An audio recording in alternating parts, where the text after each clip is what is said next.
Des filets relevés à la force du poignet après avoir passé quelques heures à plus de 500 mètres de profondeur. Au Togo, la remontée des filets est identique depuis plusieurs décennies sur le bord de mer. Mais ce qui change, c'est la prolifération inquiétante des déchets plastiques non biodégradables parmi les anchois et les sardinelles. Chaque jour, nous ramassons des déchets dans nos filets. Et là, ce que vous voyez, ce n'est rien. Parfois, on en a plus que ça. On dirait un dépotoir.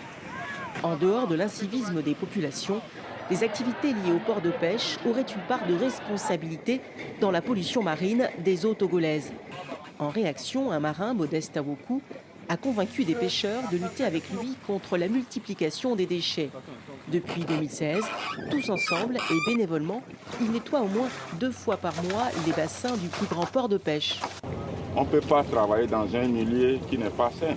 Parce qu'à tout moment, c'est le comportement des pêcheurs qui déversent des fois même des poubelles, les déchets qu'ils ont fait à bord de leurs pirogues, ils déversent carrément dans l'eau.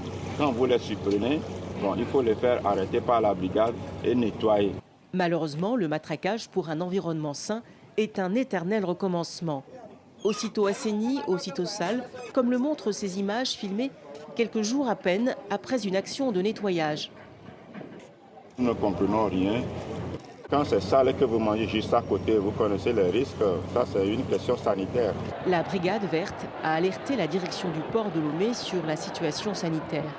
Elle aurait également sollicité des matériaux de nettoyage à l'Agence nationale d'assainissement et de salubrité publique, mais en vain.